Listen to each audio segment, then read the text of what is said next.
Welcome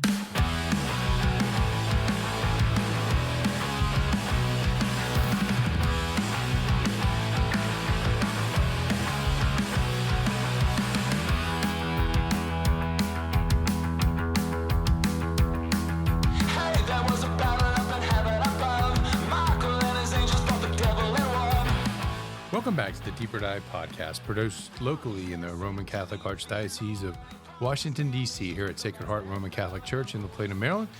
My name is Bill Winnell, joined today by Father Larry Swink. Good afternoon, Father. Hey, good afternoon, everybody. And freshly back from Ireland, Monsignor Charles Pope. How are you? I'm doing fine, thank you. How are you? Good. Today we're going to dive into another papal encyclical, this time from St. John Paul II, Veritatis Splendor. Father Larry. Okay. So I've always always liked this document, and I thought, being that we've been doing documents, I think it should be a nice one to go into, and kind of start off with, that first reading from today's Mass, 2 John.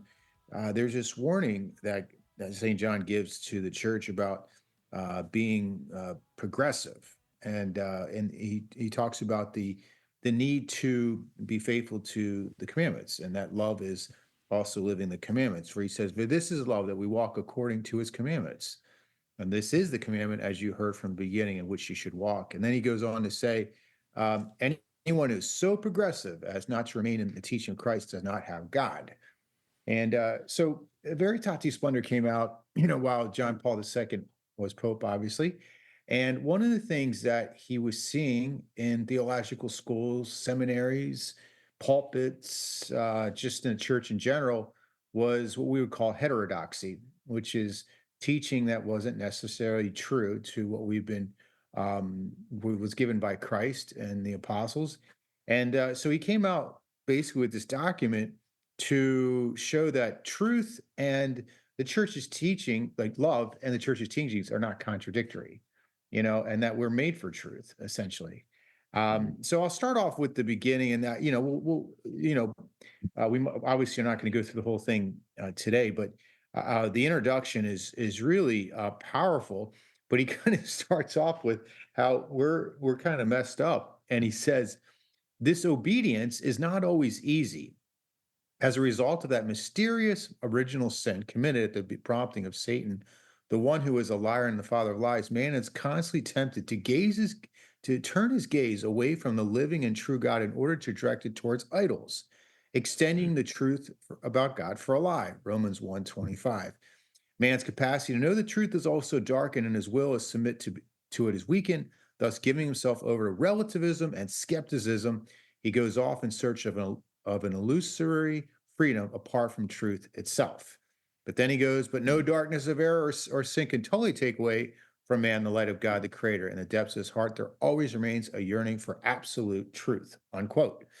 Wow, Monsignor, that's a great beginning, huh? Yeah.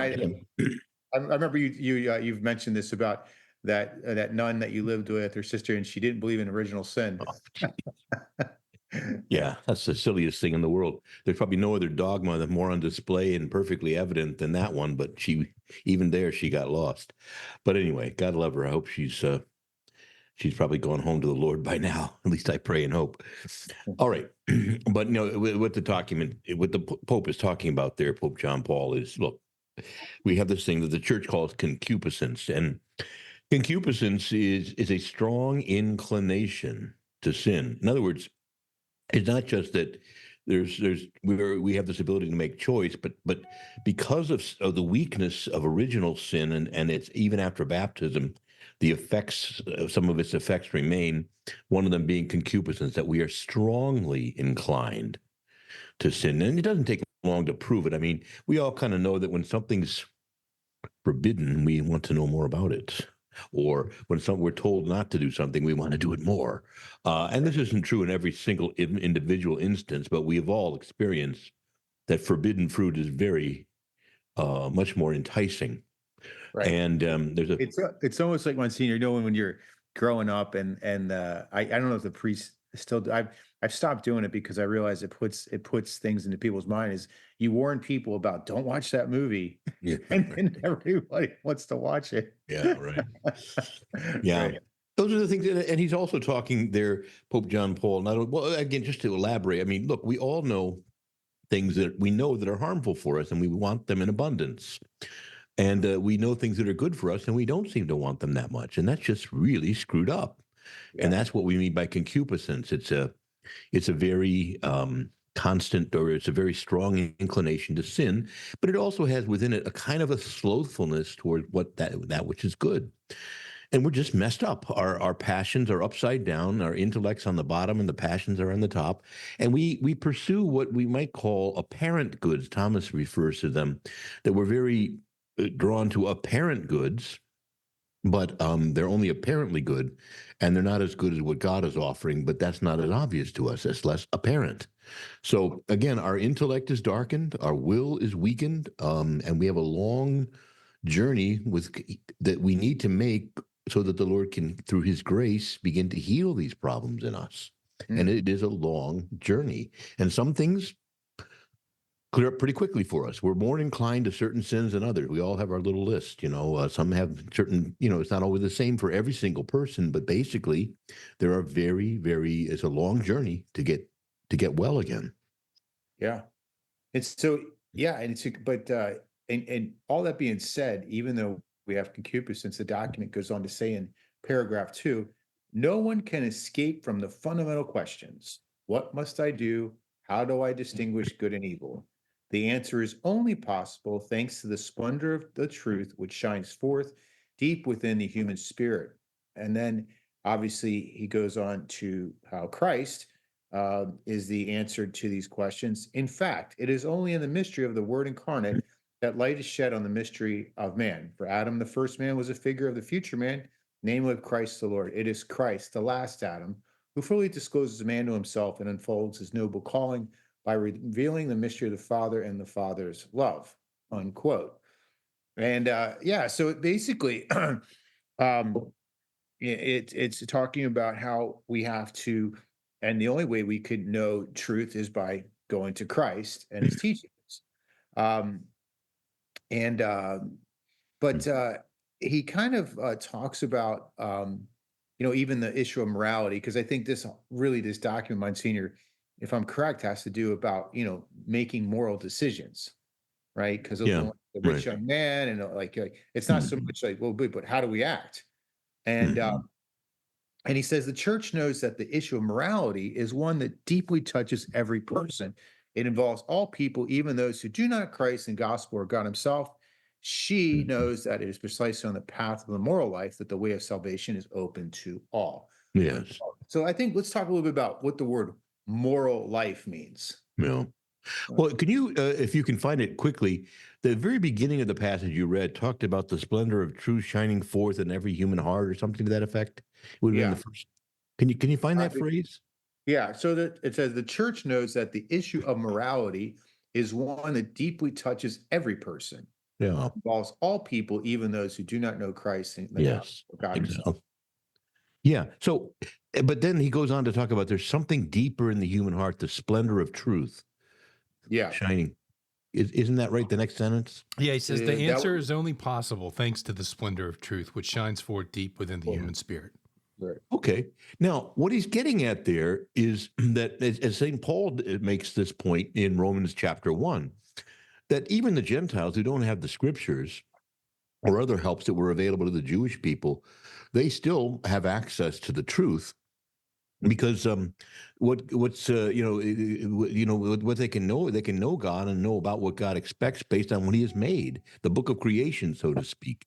But also, every human person has a conscience.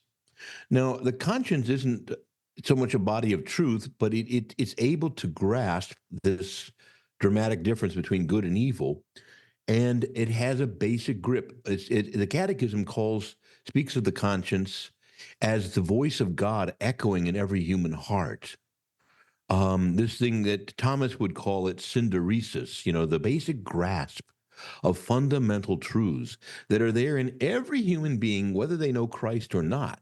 So first of all, he wants to assert that every human being has the power, the capacity to know the truth and then to choose it. It's obviously we need Christ to help perfect this, but in terms of fundamental moral beliefs and things, that this is something that is every human being has a capacity for. So that's the first thing I think he wants to establish. Again, like Romans 1 does, that to know the truth about God and to know right and wrong is fundamentally given to the human person, every human person, by God who wrote his law in our hearts. We have something called capax Dei, or a capacity for God. We have something called intellects, where God can inscribe his word in us. And so again, we have this ability to grasp the truth. Now, there's a lot of things that get in the way that cause us to darken our intellects and our passions and so on. But the basic capacity is basic human equipment. So this is why the church can say that every human being has certain obligations to other human beings, whether they're baptized or not. Right.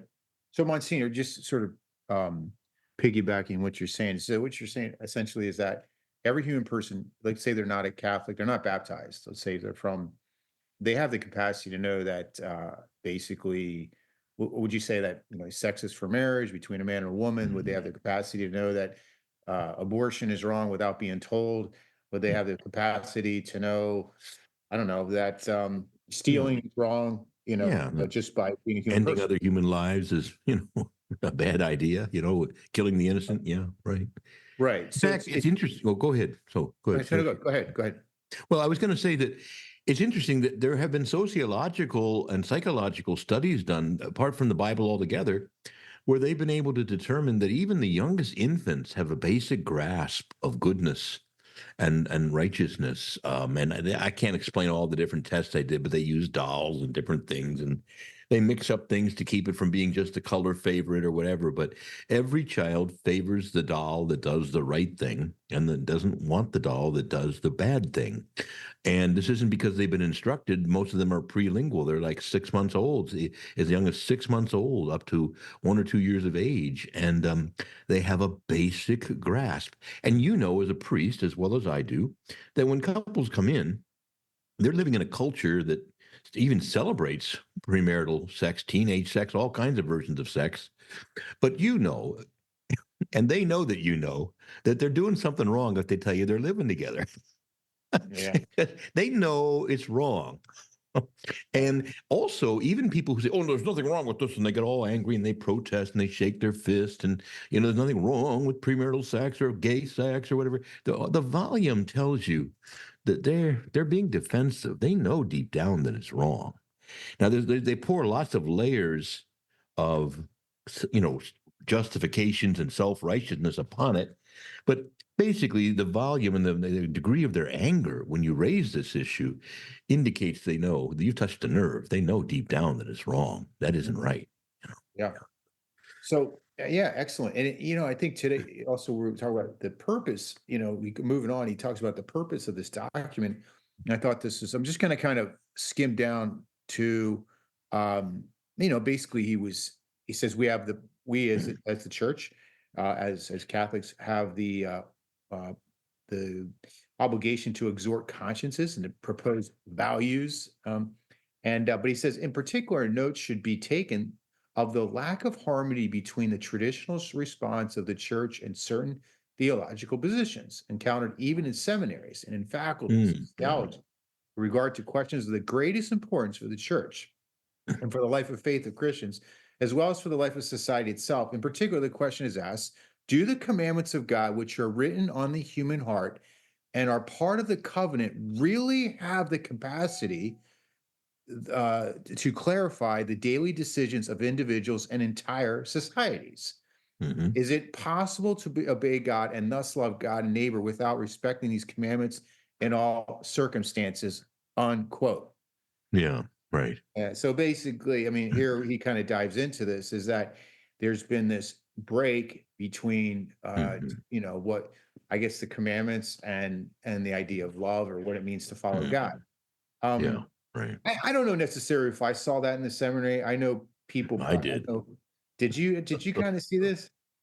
Well, yeah. And now I will say we had a very you and I probably had Father Zilla, who was a great man, great teacher. But there were other moral teachers in the seminary, and not just in my seminary, but all throughout the world. They were publishing terrible things. Now, let's not forget about Charles Curran. Curran, What a yeah, blight on the church he was for so many years. And yeah, they wouldn't get rid of him, and nobody would call him out. It's a little bit like James Martin today. It's yeah. just no one would call him out. And it's just the most frustrating thing. Finally, Cardinal Ratzinger at the time had to say, "You're out, man." I remember that. But all that said, these people would go on for year after year with impunity, just saying, well, the church is just wrong about, and you fill in the blank, all the usual stuff, mostly about sex, marriage, other things like that. Yeah, And again, yeah, there was this sort of vague notion about love. And, the idea that love and the commandments are sort of, they can exist apart from each other is just ridiculous. Love means never having to say you're sorry. Well, I'm sorry. That's really high on the BS meter. I'll just leave it at that. We'll just keep it a family show. But that's just not true. Or a lot of this stuff about, well, God is love, man. As if the commandments don't matter. But love is one thing rather than another. It's not killing your neighbor. It's not lying or cheating your neighbor. That's not love. So the commandments and love are intertwined, and they do speak. Good fences make for good neighbors. We need certain boundaries and rules and things that help us to know how to learn to live better, and to the commandments and love. Jesus links them, and he says, "If you love me, you'll keep my commandments." You know, yeah, yeah, he doesn't say, "Well, don't worry about that. I just love you." It's just the opposite. He says, "If you love me, and my love is in you, you'll keep my commandments," because they're connected. It's not a but as I say, it's the exact opposite of what a lot of these theologians were holding at that time that he wrote the letter. That somehow it's just enough to have this vague concept of love. Well, no, I think love does need to be spelled out in places, and it isn't always clear in life. That we do need some guidance and rules, and that we need reminders, and we tend to delude ourselves very easily. We just love to tell ourselves, well, it's really okay for me to do this, and all these kind of self justifications and things. This is our tendency, and because of that, we need some pretty clear, straightforward rules, and they're part of love. They're linked to love. They're of the nature of love. If you love somebody, you love what they love and who they love. yeah, yeah. Going back to the Father Curran thing, I remember I met someone who took moral theology from a Catholic university, and he basically told a class of men and women in the classroom that premarital sex was fine as long as you loved each other. And I mean, this is to a college class, Sure. I mean, That's and just other what they needed to hear, isn't it? Yeah, yeah, right. the big thing about him too was the big thing about contraception. He just, basically Oh, yeah. that, Well, that was a whole thing, and he used the word. That's where the conscience clause came up. If your yeah, conscience thinks it's okay, then it's okay. yeah, See, that's the problem. Going back to the beginning of the document, we have a weakened will and we have a darkened intellect. So yeah, it just gave them license to kill yeah, almost. right. And he's now teaching at a Baptist university down in Texas. Yeah, yeah, I think I'm it's surprised even the Baptists would have him. No, he's not. He's at SMU now. oh Oh, yeah, it's Methodist. Yeah. Yeah, it's Southern Methodist that University. makes more sense. Okay. And so it goes on to say it's so we're looking at more fully the foundation of moral theology, and he tells us, venerable brothers in the episcopate, right, bishops, Mhm. share me the responsibility of safeguarding sound teaching, quoting Timothy 4:3, with the intention of clearly setting forth certain aspects of doctrine which are of crucial importance in facing what is certainly a genuine crisis, since the difficulties which it engenders most serious implications for the moral life of the faithful and for community of the church as well for his just and fraternal social life, unquote. So, moving on, I think it's, we're going into, he goes into this dialogue with the rich young man. And I love this, this is this gospel we had a couple weeks ago. And chapter 1 is, teacher, what good must I do? And he goes back to this. And so starting off, he says, the dialogue of Jesus with the rich young man related in the 19th chapter of St. Matthew's Gospel, can serve as a useful guide for listening once more in a lively and direct way to his moral teaching. That someone came to him and said, "Teacher, what good must I do to have eternal life?" And he said to him, "Why do you ask me about what is good? There is only one who is good. If you wish to enter into life, keep the commandments." He said to him, "Which ones?" And Jesus says, "You shall not murder, you shall not commit adultery, you shall not steal, you shall not bear false witness. Honor your father and mother, also love your neighbor as yourself." The young man said to him, "I have kept all these things. What do I still lack?" Jesus said to him, "If you wish to be perfect, go sell your possessions and give the money to the poor, and you will have treasure in heaven, and follow me." Mm-hmm. So, you know, Well, yeah, so a lot here. And so so he's the talking real about, Jesus, yeah, go ahead. yeah, so kind of setting this up, I was, why did he use this gospel? Because it's really an invitation to go beyond just the commandments. Yeah. It's about following Christ, and it's sort of like this pinnacle moment where we see that Jesus is sort of the ethos of all morality, and that only with him can we live these quote unquote rules. Mm-hmm.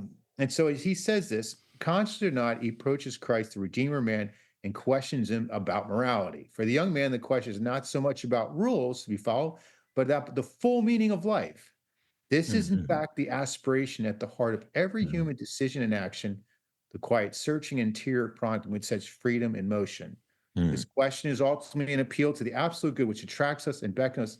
It is echo of call from God, who is the origin and the goal of man's life. And so, first is morality and encounter with Christ, Mm-hmm. Well, so right? you see the real Jesus. You see, there's a fake Jesus out there that people promote, and there's a real Jesus. Now, the real Jesus, when asked, "What good must I do to inherit eternal life?" says, "Oh, well, keep the commandments." He doesn't say, like, "Okay, dude, like, follow your conscience and just like make sure you love people when you sin with them." he, he was a Right. little more specific. He said, "Keep the commandments." And then he, even, when asked to well, can you elaborate? He doesn't list all 10, but he specifies a lot of them. And what I thought the rules didn't matter if you love. Well, they do. Apparently, the real Jesus, you see, says that. He says that keep the commandments. And then he says, yeah, and even beyond the commandments, there is this, let go of your obsession with this world and come and follow me. And Right. so I think somewhere in all of that, notice he says, this isn't some bunch of rules to follow, just, like to carry like a ball and chain till you can finally let go of them in heaven one day, but rather this was what brings about the fullness of life. So the commandments are not prison walls, they're defending walls. And our lives are a lot better. I mean, how much suffering do you imagine would go out of the world right away, instantly, if we all just kept the commandments? Mm. You know? Yeah. I mean, good Lord, there'll Yeah. still be some suffering related to natural disasters or age and so on. But at the end of the day, so much suffering comes just from the fact that we don't keep the commandments. And so again, this is to keep the commandments is a recipe for life, for happiness, for goodness. So that's what the Pope ends up saying there towards the end. But again, real Jesus versus fake Jesus, okay? Fake Jesus says, "Oh, just follow your conscience and love." And the real Jesus said, "Keep the commandments. If you love me, you'll keep my commandments." Yeah. Mm. Yeah. Yeah. Yeah, and it goes on in these next couple of cameos. Exactly what you're saying is that he wants to know the meaning of life, but then he goes on to say that the Lord starts with the commandments. And it's interesting in that particular gospel. You notice Monsignor, he doesn't list certain commandments, and the one is you shall not covet your neighbor's goods. Mm. Remember he left because he had many possessions. Yeah. So he kind of left out a commandment that yeah, I He kept also all of doesn't it. quote the first table of the law. Yeah, it's like It's all it's from the like when second table of the law, right? yeah, it's like when people kind of skip through commandments and they're going to confession. It's like, did you miss a couple? Yeah. And let's Maybe go that's where back. we're going to really find the main problem, right? Yeah, Yeah. you seen like in the middle, people kind of skip around, but this whole section here is really about the importance of the commandments, and that Mhm. the Lord helps us to fulfill the commandments. Yeah. And he goes on, if you wish to enter into life, keep the commandments. Only God can answer the question about good because he is good. But God has already given an answer to this question. He did so by creating man and order him to with wisdom. and he talks about the natural law, and then the Ten Commandments of Sinai, whereby he brought into existence the people of the covenant and called them to his own possession among all peoples. Um, he goes, he says, once again, keep the commandments. So in this way, a close connection is made between eternal life and obedience to God's commandments. Mm-hmm. Right? And there's a link to the promise that we can go to the promised land. And then he said to him, which ones? He asked, what will you do? After directing, God reminds of the commandments regarding one's neighbor, right? Mm-hmm. Yeah. Um, Jesus does not intend to list each and every one of the commandments required in order to enter life. I remember you talking about that once because I asked you, I remember, why did Jesus not list all the commandments? Remember that? Yeah, right. What was the purpose of that, Monsignor, when he didn't really just list all the commandments, he left a couple out? Is because he was trying to make the guy think about what he wasn't doing, or? I don't know. I don't have the full answer. I just know, like when Paul, for example, lists sins, he doesn't exhaustively try to list every single possible sin, but he lists certain sins as an example. Now, what's more interesting to me is that he doesn't quote the first table of the law at all. That's You true. shall have no other gods before me, keep holy the Sabbath, and reverence my name. It's very interesting. Maybe one of the theories I know that happens not only here but also with Matthew 25, where you notice the Lord only lists the corporal works of mercy as if that were the full law. And some people get confused and think, well, like he says, all you got to do is like care for the poor, and he doesn't care about sex. Okay, well, so in those cases, these texts may be addressed is kind of a New Testament version of the old Noahidic covenant, which is that there's a certain law that everyone can access by their conscience, the natural law, we call it today. And they so that the intellect is able to grasp these things. The first three commandments may not always be immediately obvious to everybody vis-a-vis the natural law, so he lists the ones that are most rooted in the natural law for the sake of non-Jewish people and so on. How will non-Jewish people be saved? They don't have the law or know all of its details. Well, by keeping the basic fundamental natural law. So that's a theory, but I don't think it necessarily is. I don't think Matthew and or Jesus were thinking, I'm trying to focus this on the Gentiles. It's for all of us. So I think the better bet is just shrug and say, I'm not sure why he doesn't mention all 10, but he certainly means all 10. Keep the commandments. Well, which ones? Yeah. Well, the ones like, da da da. Yeah. I think it's just better to just shrug a little bit and say, well, he's just talking in a human way, rather than develop the whole thing. He throws a few of them, like, the commandments, like, da da da da da da da, like those. Yeah. And he links here too, Monsignor. This is where we go into the whole thing of freedom and Yeah. how that Christ came to set us free, and he set us free to live the commandments. And he makes that point too, because you make a great point. He doesn't talk about the first the first set of commandments, which is about love of God, that Right. is there's only one God. There's, don't use his name in vain, and to remember to keep the Sabbath holy. But he goes to the second set of Second table commandments, of the law. Yeah. second table, yeah, which is the love of neighbor. And it's in what he says in the document is that they are proof of that love. They are the first necessary step on the journey towards freedom. And he puts this in italics. So I think he's emphasizing this is important. It's a start. And then this is a great quote from St. Augustine.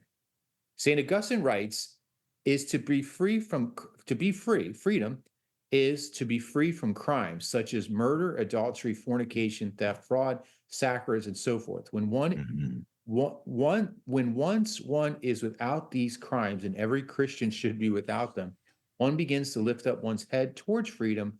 But this is only the beginning of freedom, not perfect freedom. Yes, Lord.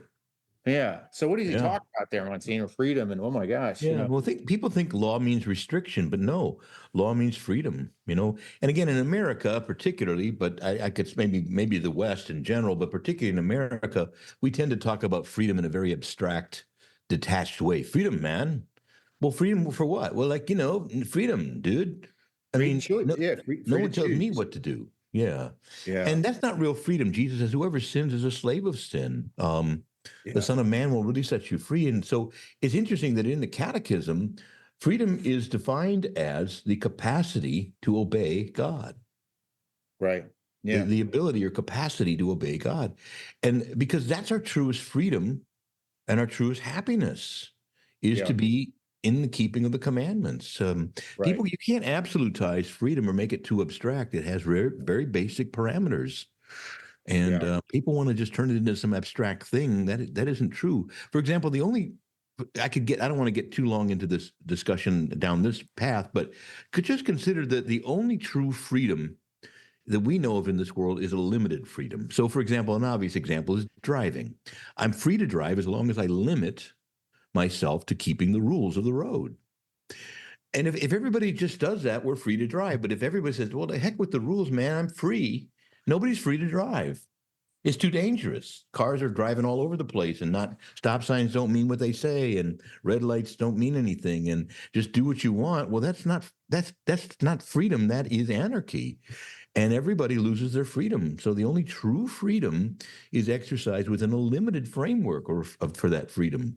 Good fences make good neighbors, and the vision here is that for human beings, freedom has got to be limited. Right now, we're speaking in English.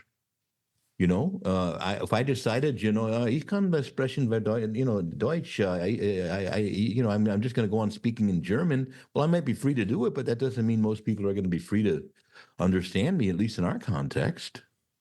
Yeah. I mean, so I think even grammar and word order, and there's lots of rules. To be free to speak Yeah. requires that I limit myself to certain rules so that when I speak, others can understand it. So, Right. true freedom is always going to be limited and circumscribed in some way by rules, laws, norms, expectations. And this idea of freedom is just so abstract in many people's mind today. For example, they make laws and they break it in the very act of announcing it. So, for example, um, you must tolerate everything. Well, that sounds like a rule. That's pretty intolerant of you saying to me I have to tolerate everything. So they're actually breaking the rule they're announcing. We should tolerate everything. You must tolerate everything. But wait a minute, you're Right. telling me there's something I can't do. You're not being very tolerant in saying Right. that. So people get lost pretty quickly in the discussion about freedom because they see it in abstract and sort of limitless and self-defined ways, rather than as a framework or a set of limitations within which I can be most free. Yeah. Well, let's see. I mean, there's one thing that came to mind too, Monsignor. So I don't know, what's done is done, but that whole thing, and I didn't, I didn't understand the whole implications of it. Maybe Bill, you can shed light on this. That whole thing with the question one that they had out there, that was Mhm. proposed, where it was basically saying that children could basically get an abortion without telling their parents, and there was like other such. I mean, it's almost like stripping. It was like stripping the responsibility from the parents that kids could do what they want, giving them absolute quote unquote freedom or licentiousness, right? And I mean, the sad thing was like, I mean, our state basically like it was huge amounts voted for it, and I don't think they understood what the tyranny is going to bring to our state if if it falls into place. Because what it's going to do is going to exactly what you're saying, Monsignor. It's going to create absolute chaos because there is no freedom. Yeah. There's absolute sort of like chaos that comes with this. And I think that what the Pope is saying is that only with him and only with Christ and only with truth are we going to experience freedom. And Mhm. now here's the thing I really think you speak a lot about, Monsignor, which is the normal Christian life. Which Mhm. what does that look like? What is it supposed to look like? And I'll be honest, I'm not living it completely. Mhm. Yeah, I'm, yeah, all of us I'm struggle to live it trying. completely. I'm trying to. No, I'm trying to be that picture, but I got a lot of editing to do. But here's what it says: Jesus brings God's commandments to fulfillment, Hmm. particularly the commandment of loving of our neighbor by interiorizing their demands and by bringing out their fullest meaning. Love of neighbor springs from a loving heart, which precisely because it loves is ready to live out the loftiest challenge. Jesus shows that the commandments must not be understood as a minimum limit not to Yeah. be gone beyond, but rather as a path involving a moral and spiritual journey towards perfection, at the heart of which is love. Yeah. Thus, the commandment, you shall not murder, becomes a call to an attentive love which protects and promotes the life of one's neighbor.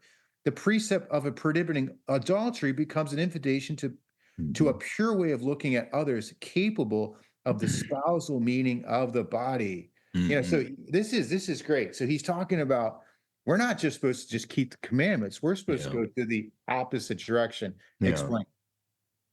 Yeah, the danger of any law is that it becomes a bare minimum, and we all turn into lawyers. So here's my perfect, the best lawyers in the world, defense attorneys, are teenagers.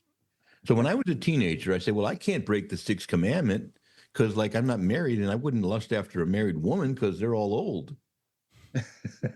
To a teenager anyway. So anyway, the point being is that I didn't even think I could break the commandment. Well, of course, that's just stupid.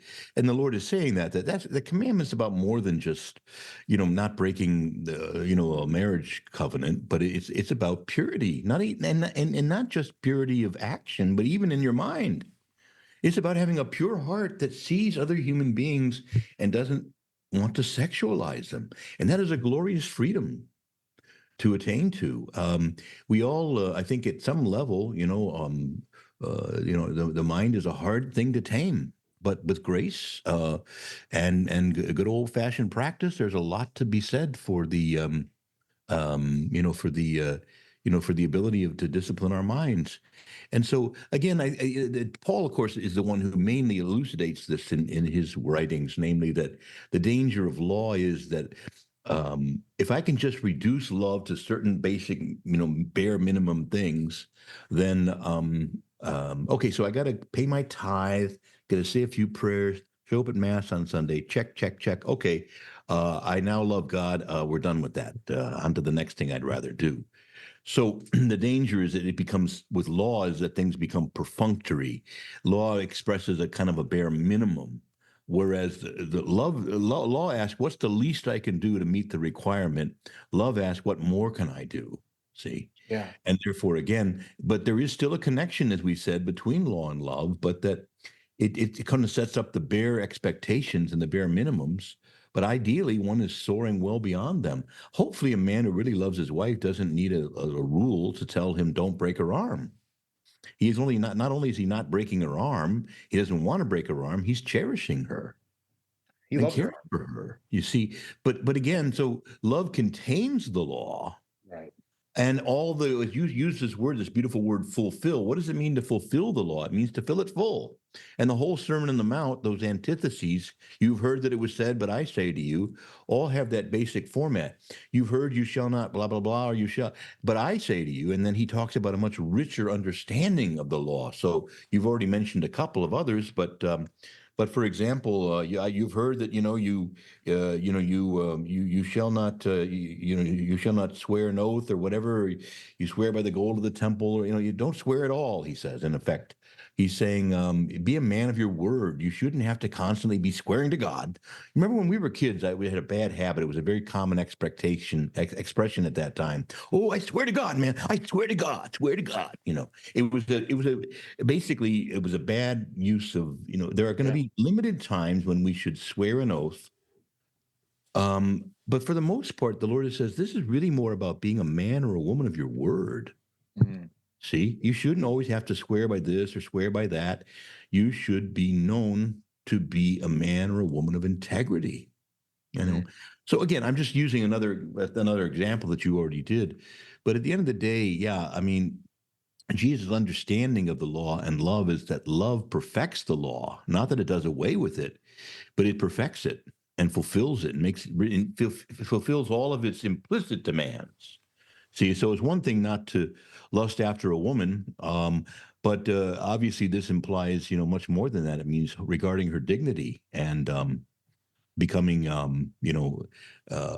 very well aware, as he says there, of the nuptial meaning of the body and so on, and that this is about sex but it's not just about sex, it's about family, motherhood, fatherhood, the most precious things that we have, you see, and we should be very careful with sexuality. Yeah. And this is a good point because I think too is this is what he says in what number is this? We're up to number 16. If you wish to be perfect. And he says, conscious of the young man's yearning for something greater, which would transcend a legalistic interpretation of the commandments, the good teacher invites him to enter upon the path of perfection. If you wish to be perfect, go sell your possessions and give the money to the poor, and you will have treasure in heaven. Then come follow me. And yeah, I think it's interesting too. This concept of being legalistic or moralistic with the commandments, right? Now, obviously, this is something, this is a point I don't think we've ever talked about. What does it mean to be, and it's kind of like what you're saying, Monsignor, is being this lawyer, the legalistic approach to commandments. If it lacks, what's the missing ingredient? The missing ingredient, if you're legalistic, is not about, it is just about keeping rules, but it's not about love. Right. Correct? So usually when you put the word ism on something, most of the time it means an excess of something. So legalism is to be, overly obsessed with the exact wording and missing the point that the lawgiver is given. So, for example, when I was teaching, I told the students, look, do your work quietly, no talking. And suddenly this young lady starts to sing. And I said, strangely enough, her name was Carmen, which means song. I said, Carmen, what did I say? She said, I wasn't talking, I was singing. I said, Carmen, you know what I meant. Right. And if you had any respect for me or your classmates, you would have not done that. So, Yeah. I mean, but the point is, so you see the connection then is she decided to be obsessed with the rule and then use it to her advantage, observe its bare minimum, and then actually violate it, find ways she could violate it because she didn't love her fellow students and she certainly didn't love or respect me. I mean, I'm exaggerating when I say she didn't love me, but I mean, you get the idea. That's a small thing. But at the end of the day, if I really love God, God, you didn't say it this way. For example, he says, if a man lust after a woman, are you saying that a man can lust after a man, or a woman can't lust after a man? I mean, you're missing the point, and you're intentionally doing that. Yeah, that's because you don't love and you're not interested in what that's really has exactly to when say. people say, well, it's not, what do they say? You've heard, we talked about this on our podcast where people say, well, Jesus doesn't explicitly condemn homosexuality in the Bible. He doesn't explicitly condemn rape either. But the point is that you're missing the whole point, and you don't want to get it. That's the real issue. Legalism is just, well, the law doesn't say that. Now, that may work in a courtroom where you're trying to put some guy away for breaking a law, but at the end of the day, well, let me put it this way. When it comes to God's law, we have to see it as personal. And I know the Pope develops this later in this letter, so we may discuss it more. But look, if I put it, let me just give you an example. If there's a parking sign out there in front of the church that says no parking, and you park there, that's one thing. But if the pastor, me, your beloved pastor, is standing out there saying, please don't park here, well, now that's personal. If you say, I'm going to park here anyway. It's much more personal. So when God commands us, this is the Lord. So, for example, in the uttering of the commandments in the book of Deuteronomy and even in Leviticus, the law is listed. It goes something like this, you shall not steal. I am the Lord. You shall not put a stumbling block before your blind neighbor. I am the Lord. I am the Lord. I am the Lord. So the ancient rabbis would say, why does he keep saying, I am the Lord. I am the Lord? I will tell you why. Because this is God's way of saying, look, I'm the one who fished you out of the mud. Now come over here and listen to me. Yeah. See, in other words, the one who asked you and commands you to do this is I, the Lord who loves you, who parted the Red Sea for you, who fed you with manna, who took care of you in the desert, who brought you into a land that you didn't own, full of milk and honey. I'm the one who loves you. I'm telling you this. The law is personal. You see, it's not just some sign that the man put up there. This is a God who loves us, who commands us. And so this is why, again, legalism looks only to the written, most minimalistic interpretation possible. And there you get all kinds of absurdities, even in the Jewish times. I can't go more than 20 paces from my property, so I bring my slave with me. Well, that's not. You're missing that. You're saying stay home on the Sabbath. You see, but again, well, it doesn't exactly say that. But if you love God, you're not going to be doing that. If you love and respect and honor God, you're not going to be playing those kind of silly games. And so that's why legalism is an excess of the law, apart from any understanding or respect for, or in the case of God, love for the lawgiver. Yeah. But I think that and the point is that we could skip through the other parts, and he ties in with the Beatitudes, which you implicitly talked about that, Monsignor. The Beatitudes is what we will look like, and we've gone through this in our podcast. It's not a prescription, but it's a description of what we will look like. That we will mourn for the right things. That will long for God. Will hunger for righteousness. Will want to have a pure heart. And our hearts will be undivided, undivided, right? But I thought his point here was interesting, where he specifically says that when talking about the Beatitudes, he says they're not specifically concerned with rules or behavior, and therefore don't exactly coincide with the commandments. But neither is there any separation between the two. Yeah, right. Yeah, it's what we become, little by little, by God's grace, if we let Him go to work in our life. It's a great, glorious, beautiful freedom. It's a life that we should long and yearn for. Yeah, I did the Beatitudes with the 8th graders, and the teacher was missing, and their eyes like opened up, and they're like, "Wow, we're actually supposed to hunger for God like we would a burrito."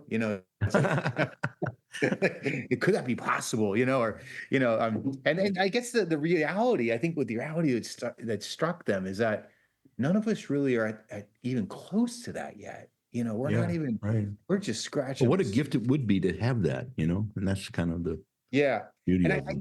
I think too, the other thing, which I don't think people understand, Monsignor, and this is where our Catholic faith is so powerful, and even ourselves have to come to this knowledge, is he says in number 22, with God, all things are possible.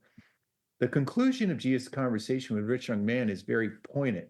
When the young man heard this, he went away sorrowful, for he had many possessions. Not only the rich man, but the disciples were taken aback by Jesus' call to discipleship, the demands of which transcend human aspirations and abilities. When the disciples heard this, they were greatly astounded. Then who can be saved? But the master refers to God's power. With men, this is impossible. With God, all things are possible. And then he goes in the same chapter, he talks about the laws of marriage, the right to the divorce, and, for the hardness of heart. But, talks about celibacy and all these things. But, and then he goes on to say, to imitate and live out the love of Christ is not possible for man by his own strength alone. He becomes capable of this love only by the virtue of the gift received, unquote. The law is a gift. How about that? Yeah. So go ahead. I mean, I guess, Monsignor, like, how do you, this is the whole thing about grace. I mean, without grace, you can't do this. Right. And I think that's why, as I say, when we did our little series on the Sermon on the Mount already, people can go back in the directory and find those. But in effect, we want to be careful to understand that when Jesus gives the Sermon on the Mount, he's not saying, you've heard of 10 commandments. Well, I got 50 more to pile on you. That's not the way to read it. Do this or else. But rather, he says, I want you to understand that when I'm living my life in you, your life is going to change. Your life will look and be a lot different than it is right now. It'll be conformed to what's good and true and right, beautiful and good. So, for example, in the Sermon on the Mount, he gives all those antitheses, the Beatitudes. We've already talked about them. But take another example, one of the other antitheses we haven't mentioned. You shall not divorce. When I'm living my life in you, believe it or not, you'll actually love your spouse, and you won't want to divorce them. And when you have hurtful discussions or whatever, you'll want to seek forgiveness and have that damage repaired. You'll actually love them, and you'll love your children. You won't want to ruin their lives, and you'll be a different person. It won't occur to you to even want to get divorced. Or likewise, you won't even, when I'm living my life and you have authority over your thought life, authority over your sexuality, authority over your anger, you begin to have authority. And this is a beautiful life he's describing for us. There's so much more, and I can say beautiful, but also, free than the lives we have where we're all locked in and our anger carries us away, our lust carries us away, or we get all wrapped up and revengeful and bitter and we want to get divorced and break relationships and seek revenge and all the stuff that makes us just be seething inside all the time. And so the Lord is saying, how about we ditch all that? And I, through my grace at work in you, make you actually love, and you'll find it possible to forgive, and you'll love even your enemy because I love your enemy, because I'm living my life in you. And how about you let me go to work in your heart, and your life will be just so much better. Yeah.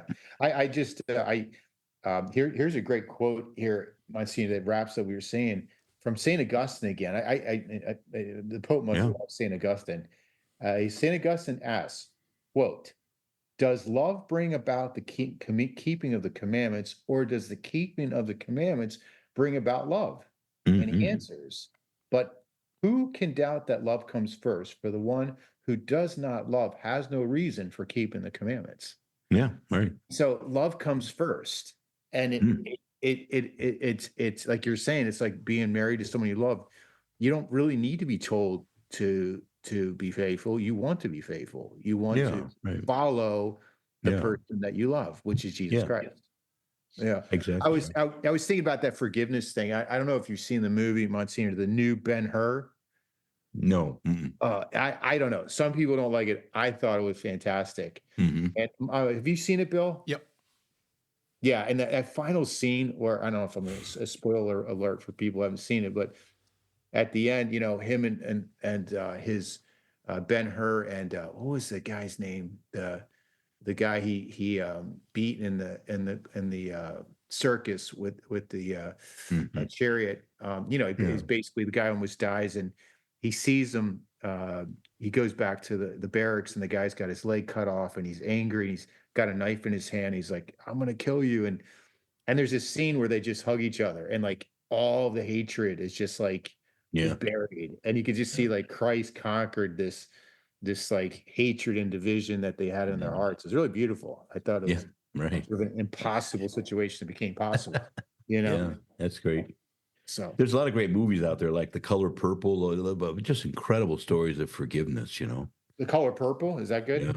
Yeah. Well, I can't recommend it. It's a little racy, but it doesn't have a lot of sex scenes or anything in it. But it's got a lot of body. But in the end, it's about the power of forgiveness, and it leaves you on the hook to decide whether she'll forgive her husband or not. Because you have to decide, will you forgive him?